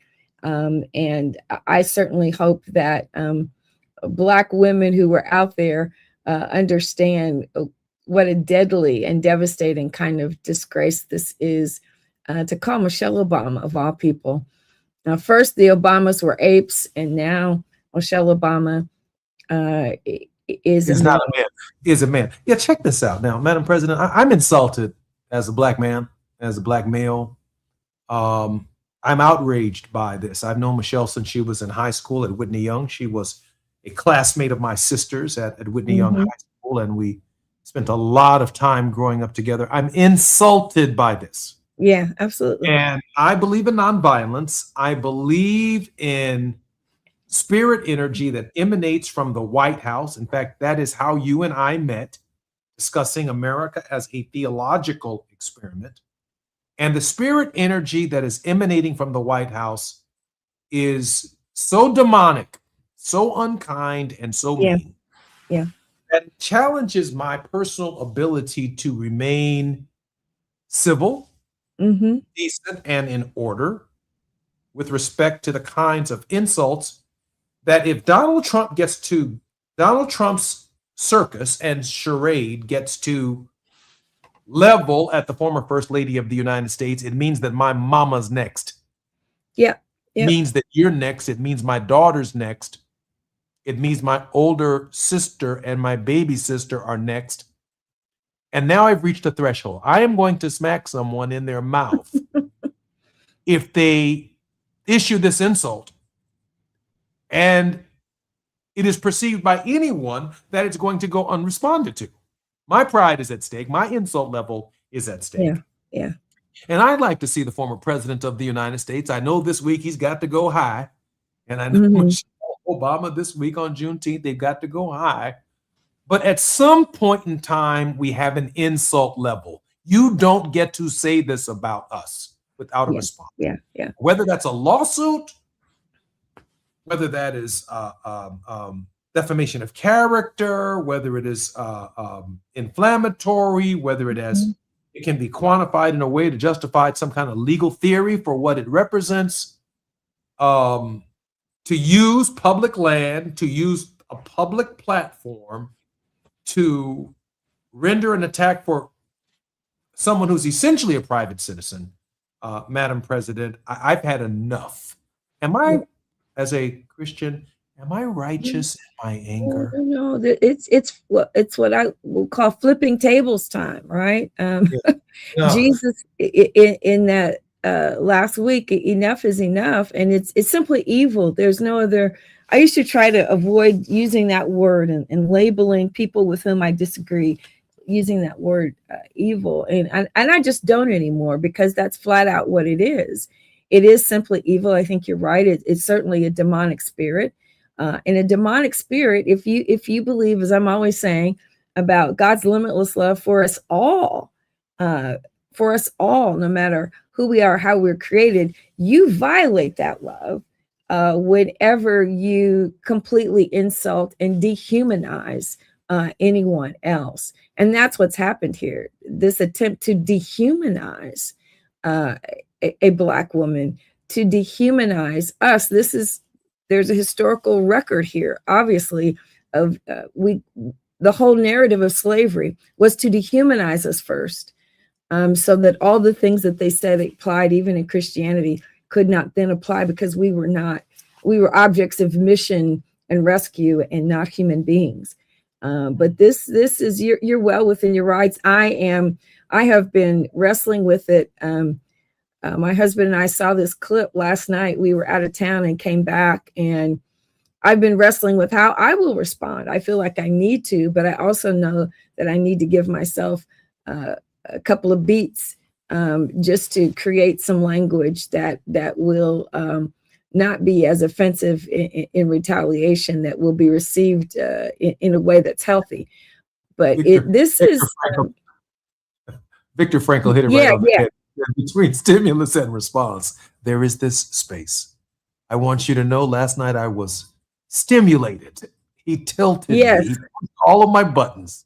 There is this space, and I'm trying not to respond, but I'm live on the radio. I do have a response. Don't try me and my mama. Absolutely. Don't try me. Black women. Do not try Terry Ward Owens. Do not try our producer. Do not try. My famous line is, many of us say, today is not the day, and I am not the one. I'll leave it there. Not the one. I'm Jesse Jackson Jr. You're listening to the Jesse Jackson Jr. Show, the faith not to fall and whoop someone with Terry Ward Owens. That's what we're doing today on KBLA Talk 1580. More when we come forward with the great minister. It's afternoon drive time with Jesse Jackson Jr. Only on KBLA Talk 1580.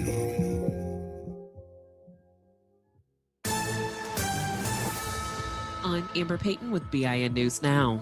New York City is celebrating the Knicks NBA championship with a ticker tape parade Thursday morning in Lower Manhattan. Coach Mike Brown says he's grateful to the fans. I thank you from the bottom of my heart for being there, for sticking with us. At the parade, Mayor Mamdani will also present the team with keys to the city.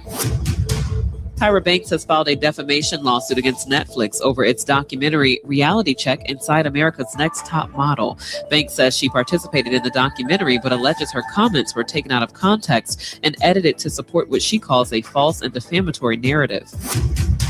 And after ICE activity near a Baltimore, Maryland school last week, Black Mayor Brandon Scott says the city will keep doing everything it can to protect immigrant neighbors. Scott says Baltimore stands with families impacted by detentions and is reminding residents that supporting is available through the Mayor's Office of Immigrant Affairs. Get BIN News now on demand 24/7 on the iHeartRadio app. Red Card penalty. Score big flavor with Baba Grill's new Red Card combo for a limited time. A mini sweet and spicy chicken bowl, chili crisp dumplings, and a refreshing penalty punch for a beverage with mango popping boba. An all-star lineup for just $9.99.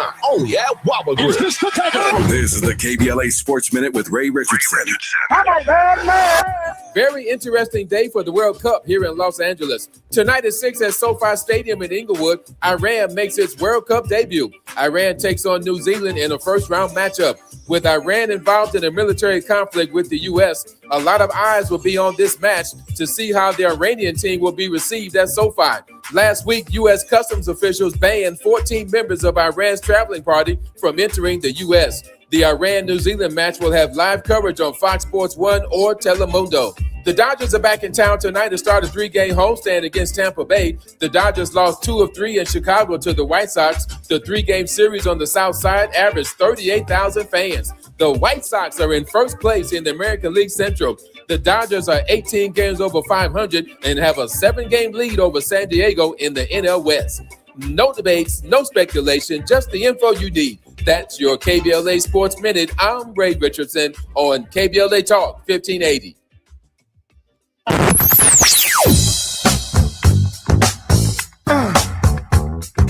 This is KBLA Talk 1580.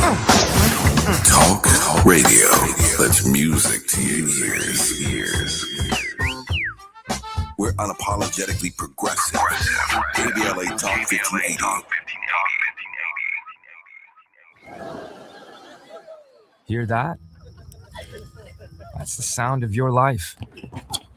Perfectly imperfect. Beating in rhythm to the world you've created. But every time you drive after drinking, music gets drowned out. Your life sounds pretty great. Don't let a buzz ruin it.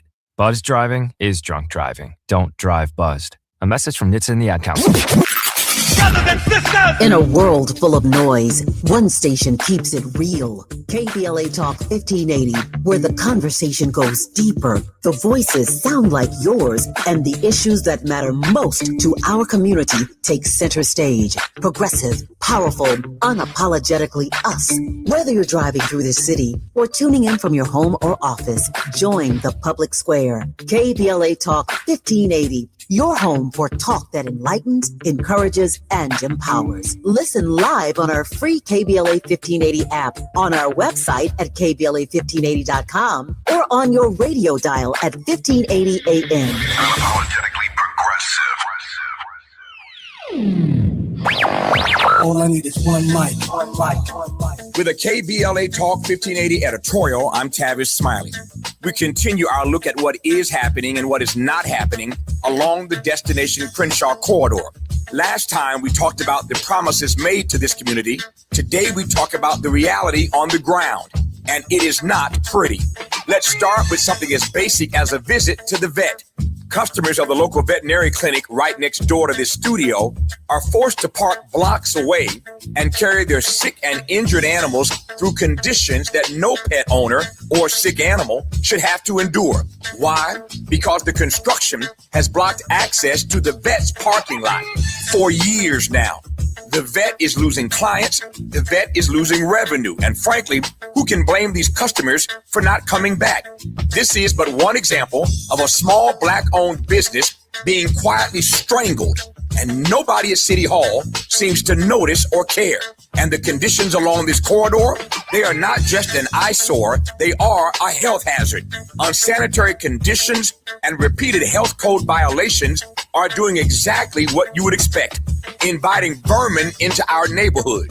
rodents, pests, the kind of infestation that does not stay in one place. It spreads into homes, into restaurants, into our daily lives for years now. Then there is this. The houseless are finding refuge in the construction cubbyholes and unfinished spaces left wide open along this project. These are precious human beings, to be sure, in desperate situations. But this is also a safety and liability crisis that the city created and has yet to address for years now. In our prior editorial, trying to save some space for grace, we did not call his name. But after a full week of running the editorial hourly, highlighting the myriad delays, business losses, health violations, safety concerns, and more, we have heard absolutely nothing from City Council President Marquise Harris Dawson. Nothing. Not a word. The council member who represents this district has gone silent. You see why we call this project procrastination, Crenshaw? And so I repeat, Crenshaw deserves better. With a KBLA Talk 1580 editorial, I'm Tavis Smiley. As always, we welcome your feedback.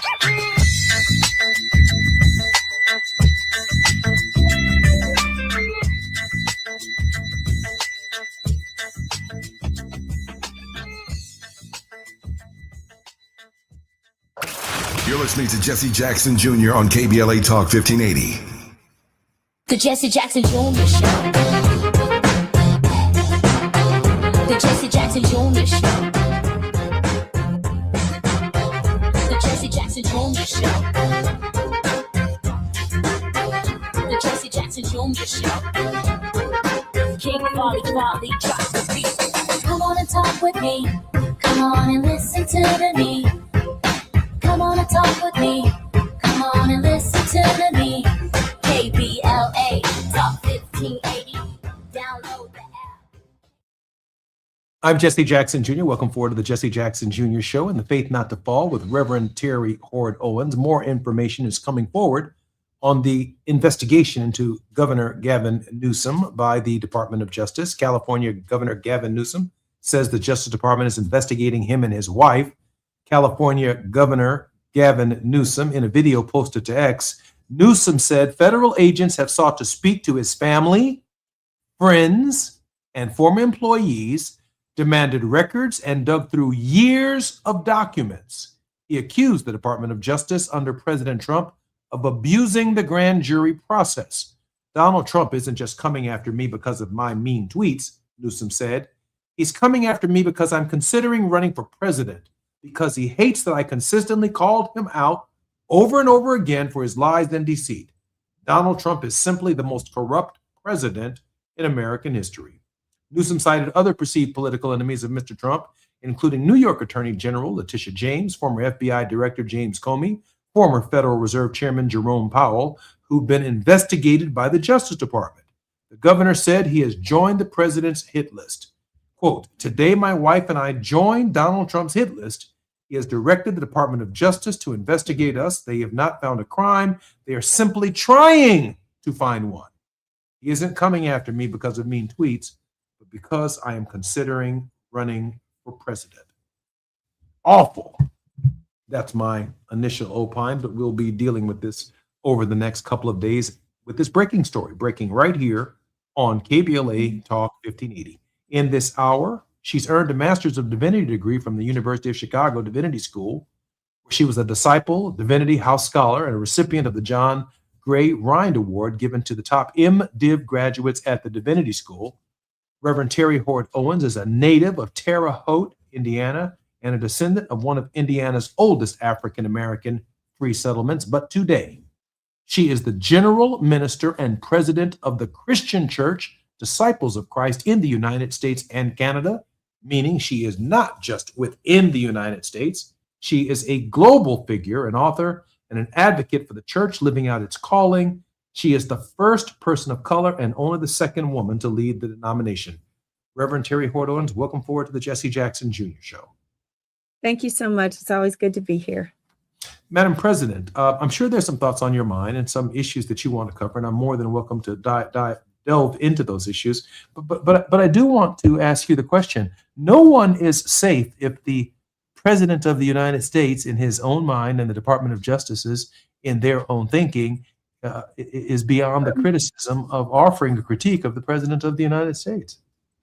You're absolutely right. And I every time I hear about another investigation, I'm always thinking, so where's the rule of law? Where are the laws that govern even the very conduct of these investigations and searches? You don't have a right to just look through documents or ask people questions without getting some kind of, as you said, probable cause or some notion. This is just extremely scary. And they're using the ignorance, I think, of many people.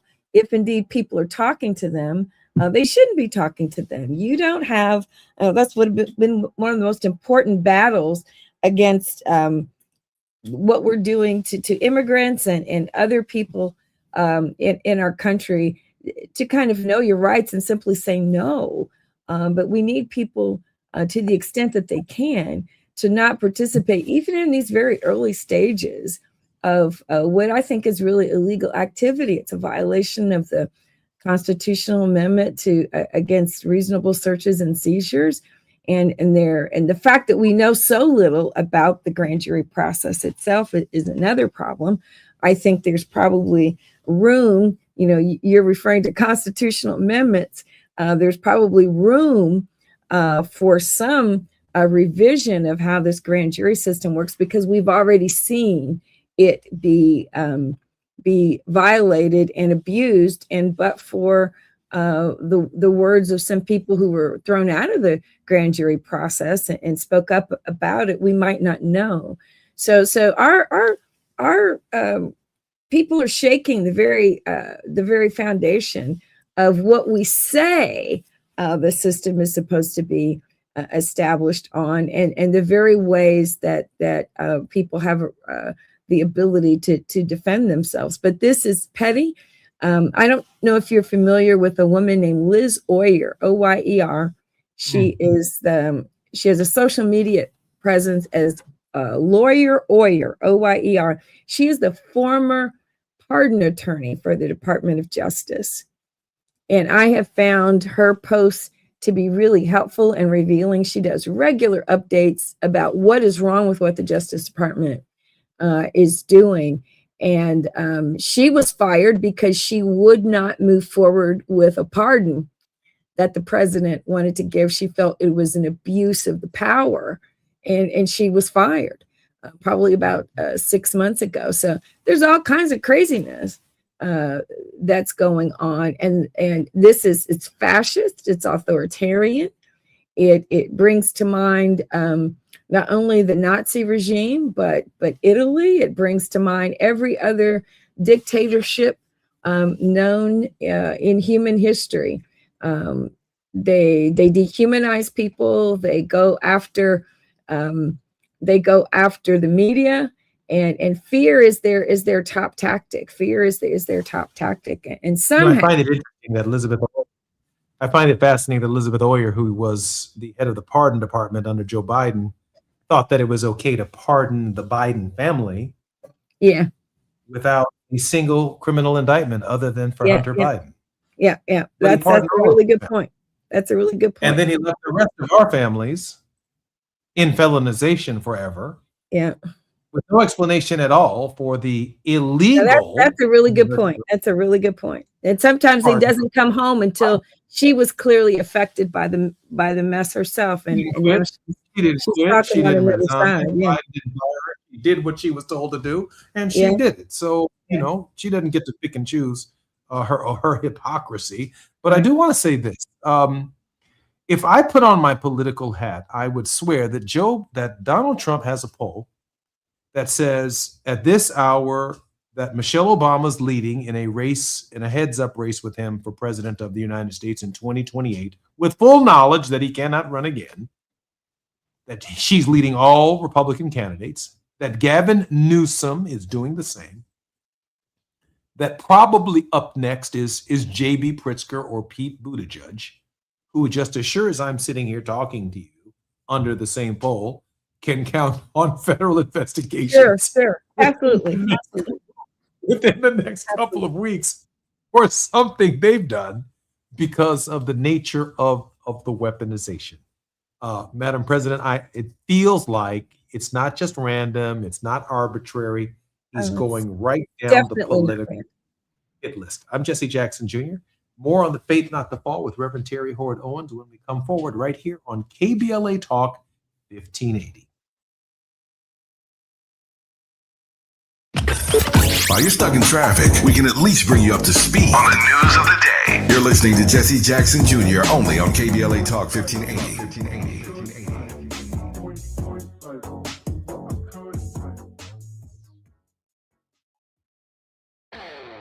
This is the story of the one who keeps multiple buildings running smoothly day after day. Plumbing that flows, HVAC that hums, cleaning supplies that keep surfaces sparkling. That's why she counts on Grainger. With easy reordering online and 24/7 support, Grainger helps her keep the products she needs on hand. So shelves stay stocked and buildings stay ready.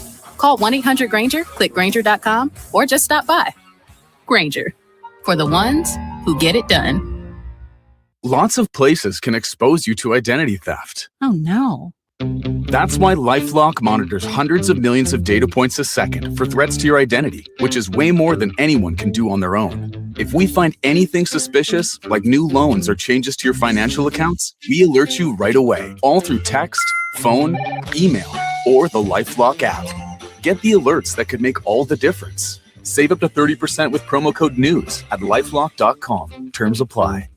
Is reviewing life insurance on your to-do list? Now's the perfect time to add it. A friend recently told me that securing life insurance sooner rather than later can help you lock in lower rates for years to come. So I bumped this up on my list and got it done. I called SelectQuote and couldn't believe how easy and affordable life insurance is. I'm 40 and got a $500,000 policy for $16 a month. My husband's also 40 and his $500,000 policy was only $18 a month. Plus, with SelectQuote's same-day coverage, there was no medical exam required, and we were covered by the time we hung up. Knowing I have this checked off my list feels amazing, but the peace of mind knowing my family is protected feels even better. Call SelectQuote at 1-800-729-7070. That's 1-800-729-7070. Or go to SelectQuote.com to get your free quote today. That's 1-800-729-7070. Details on example rate at SelectQuote.com. KBLA Talk 1580. We've got a lot to talk about. KBLA Talk 1580 is connecting you with services and solutions. Domestic violence and family violence is when someone in an intimate or family relationship tries to gain or maintain power and control over another through a wide range of abusive behaviors. Every single act may amount to abuse. Abuse can take on various forms: psychological and emotional, physical and economic, and sexual abuse. The Genesee Center Incorporated is a nationally recognized nonprofit domestic violence prevention and intervention organization, housing women and children from 30 days up to 2 years through emergency and transitional shelters. The Genesee Center also provides support services like mental health counseling, life skills classes, computer training, job referrals, after-school programs for children, field trips, tutoring, and comprehensive direct legal services. If you need help or you'd like to donate or volunteer, call the Genesee Hotline, 1-800-479-7328. That's 1-800-479-7328, or visit genesee.org. Everyone has the right to be safe. This is a community call to action from KBLA Talk 1580. Do you owe $10,000 or more in credit card debt or personal loans? With credit card debt at all-time highs, Debt Relief Advocates is urgently notifying consumers of debt relief now being made available, designed to aid consumers with out-of-control credit card debt. Those who qualify and enroll for this relief program will only have to pay back a fraction of what they owe. This is not bankruptcy or a debt consolidation loan. This is a relief program that credit card companies would rather you not know about, as it ends your debt nightmare and saves you lots of money. Consumers owing at least $10,000 in credit card debt or personal loans can now take advantage of this debt relief as the cost of living skyrockets. Debt Relief Advocates has established a relief hotline for you to call to learn what debt reduction you may qualify for, so don't wait. For this free information, call the Relief Hotline at 800-505-8991. 800-505-8991. 800-505-8991. Now back to more of Jesse Jackson Jr. on KBLA Talk 1580. The Jesse Jackson Jr. Show. The Jesse Jackson Jr. Show. The Jesse Jackson Jr. Show. The Jesse Jackson Jr. Show. King Volley, drop the beat. Come on and talk with me. Come on and listen to me. Come on and talk with me. Come on and listen to me. KBLA Talk 1580. Download the app. I'm Jesse Jackson Jr. Welcome forward to the Jesse Jackson Jr. Show on KBLA Talk 1580. The Faith Not to Fall with Reverend Terry Hord Owens. The General Minister and President of the Christian Church, Disciples of Christ in the United States and Canada, is our regular contributor today. Madam President, welcome forward to the show. Thank you so much. Good to be here. Madam President, I'm worried, before we get to your word of hope, I'm worried in this moment in that if you put the chief executive officer in the state of California under federal investigation and you include his wife in the investigation, that means you've put it right next door to his pillow. Right. It's right there at his bedside. They're waking up every day responding to different phone calls from friends, family, and former employees, people whose documents are going, hey, they came and visited me last week. Hey, they came in my house and took things out. They're looking for this. I had to hire a lawyer. Can you all help me with my lawyer? All of that going on in their space while Gavin Newsom is preparing to run for president of the United States. And Governor Pritzker and others can probably expect the same in their space. They're not just going to indict these governors or come, quote unquote, after these governors. Even if they can't find anything that these governors have done wrong, they can occupy their time with the stress of federal investigations, which, as you well know, is enormous. Right. And I know better than most. Madam President, it seems to me when we look at the blue states and where the attack is coming from, we end up without the kind of coordination and leadership necessary to either get to 270 electoral votes by 2028, but its consequences and ramifications for the midterms, Madam President, are equally as extraordinary.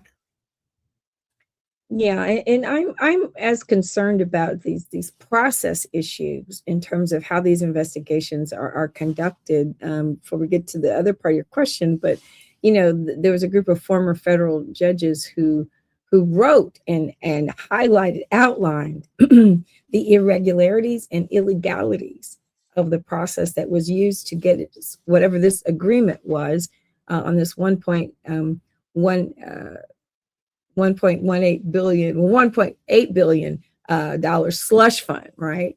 And the fact that information had been withheld about this immunity from IRS exemplification. We need more judges, and they probably have to be federal judges so as not to express a conflict of interest, to really name the irregularities that we're seeing in the system, and more of them that have the chutzpah and the moral courage to name these problems. There has to be an identified path to create a legal barrier to this, because at the end of the day, what's going to happen is we're starting to lose real faith in the fact that the courts of justice will even protect ordinary citizens, let alone politicians and other people who are on Trump's hit list.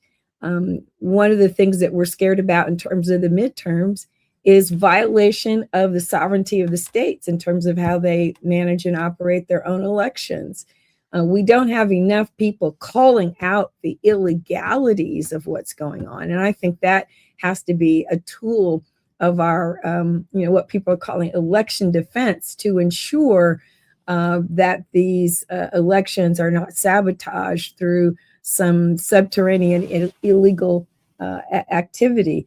I was with some young people over the weekend, and they were saying, yeah, the Electoral College has to go. Absolutely, it has to go. It's a time, a thing that was intended to preserve the superiority of white slave owners, and not give those slave states credit for the physical presence of so many Black people in those states. It was intended to preserve, and it was a big compromise in order to get the Constitution approved. It was not just. It simply perpetuated the racist structures that upheld the country even then. But we've got to find some more people who have the legal expertise, who are willing to speak out and name these irregularities, so that we don't get to a situation where our electoral processes are being messed with and we have no legal recourse to combat it. That I'm afraid of not having legal recourse to combat what we may see in these elections if we're not fighting on these other fronts as well. I absolutely agree. Madam President, just before we get to your word of hope, this strategy is deeply troubling, because in large measure, for people who are not paying attention to the news, all they know is that their governor is under federal investigation. Yeah. All they know is that the people that are being targeted, if they haven't heard the targeting news, is that they are corrupt. Mm-hmm. And that too plays a role in discouraging faith in our democracy and in our processes, to show that everyone in the process is corrupt, even if, in fact, in the case, for example, of Letitia James, she's just knocking down these little allegations, just one after the other, because there's no there there. Yeah. But the fact that she's in it. Yeah, being put in it is the injustice, and we have to keep knocking them down, and we have to keep doing the work and providing the resource, and people who are out there, you have to keep calling. For everybody from the dog catcher to your state legislature, your city council person, your federal congressperson, let them know you are paying attention. Let them know you do not like what is going on. The only hope that we have of making them do more is letting them know that we care and that we are willing to put them out if they don't address these concerns. Madam President, we have about 1 minute and 30 seconds for your word of hope. The word of hope is that we just have to be vigilant and really pay attention.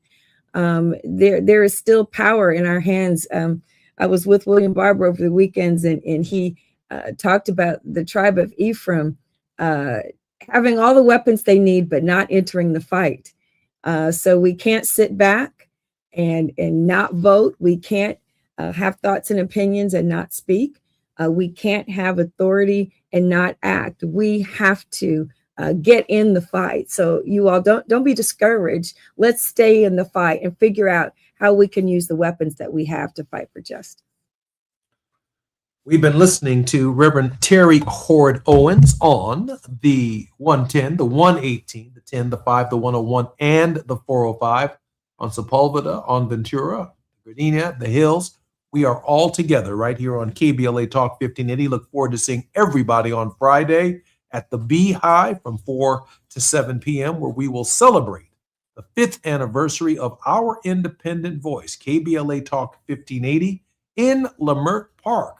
I'm Jesse Jackson Jr. You've been listening to the Jesse Jackson Jr. Show on KBLA Talk 1580.